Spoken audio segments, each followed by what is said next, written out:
నిరంతరం ఆయన నిన్ను గమనిస్తాడని. నువ్వు పుట్టింది మొదలుకొని ఇప్పటిదాకా నువ్వు అన్యుడివై విగ్రహారాధన చేస్తా లోకంలో తిరుగుతున్నప్పుడు కూడా ఆయన నిన్ను వదల్లా, చూస్తానే ఉన్నాడు. నీకు వచ్చే ఆపదలు తప్పిస్తానే ఉన్నాడు, నీ అవసరాలు తీరుస్తానే ఉన్నాడు. అదేంది నేను వేరే వాటికి మొక్కితే ఆయన అవసరాలు తీర్చడం ఏంటి అంటే, మరి ఏం చేద్దాం? మైండ్ ఎఫెక్ట్ అయిన బిడ్డ అమ్మా నాన్న వదిలిపెట్టి అడవిలో ఉన్న చెట్టు దగ్గరికి పోయి ఇదే నా తల్లి ఇదే నా తండ్రి అంటే అమ్మా నాన్న ఫుడ్ పెట్టరా? తెలుసుకున్న నాటికి తెలుసుకుంటాడులే బిడ్డ. ఇప్పుడు నేను అర్థం కాక వాడు చెట్టు దగ్గరికి పోయి ఆ మాట అంటున్నాడు. అర్థమైతే చెట్టు దగ్గరికి వాడు నా దగ్గరికి వస్తాడని నీవు కన్నందున వాడు నిన్ను అమ్మా అని పిలవకపోయినా నాన్న అని పిలవకపోయినా వాడు ఏదో ఒక నిర్జీవ వస్తువుని అలా పిలిచినా సరే నీ కోపం రాదు. వాడి మానసిక స్థితి అది నీ జారిపడి వాడికి ఫుడ్ పెడతావు, వస్త్రం ఇస్తావు, వాడికి చేయాల్సినవన్నీ చేస్తావు.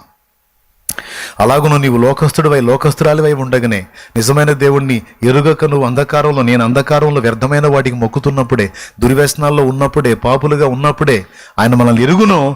ఆయనే మనల్ని తప్పించాడు, పోషించాడు, అక్కర్లు తీర్చాడు. మనం అడిగిన ప్రార్థనలన్నిటికీ జవాబు ఇచ్చింది మనం గతంలో అనుకున్నవి కాదు, ఆయనే ఇచ్చాడు. తల్లిదండ్రులను వదిలిపెట్టి కొడుకు చెట్టు దగ్గరికి వెళ్ళి చెట్టును అమ్మా నాకు బట్టలు లేవమ్మా అంటే చెట్టు ఇచ్చిద్దా? ఎవరు ఇచ్చిద్ది మరి? ఆడేమంటాడు మళ్ళీ, చెట్టుని నువ్వే ఇచ్చావంటాడు. కానీ ఇచ్చింది ఎవరు? కన్న తల్లి. అట్లాగా నువ్వు పిల్లల్ని అడిగావు, గుడికాడికి పోయి గుడి ఇవ్వదు నీకు పిల్లని. కానీ తన బిడ్డ తెలియని స్థితిలో వేరే దగ్గరికి వెళ్ళి అడుగుతుంటే తండ్రికి జాలి కలిగినప్పుడు ఆయన నీ గర్భాన్ని ముట్టాడు.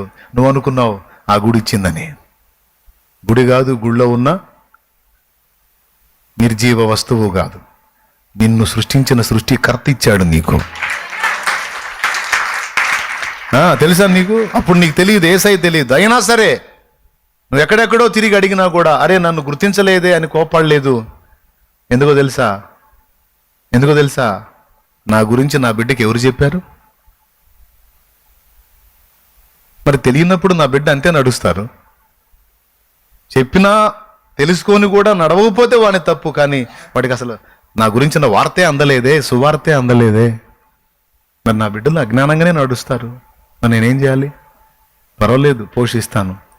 తర్వాత నా బిడ్డలు లెగుస్తారు, వాళ్ళు ప్రకటిస్తారు, అప్పుడు ఆ సువార్త వాళ్ళకి అందిస్తాను, అప్పుడన్నా తెలుసుకుంటారు. అని అప్పటిదాకైనా నా బిడ్డలు బ్రతికించుకోవాలిగా. ఏమైనా అర్థమైందా?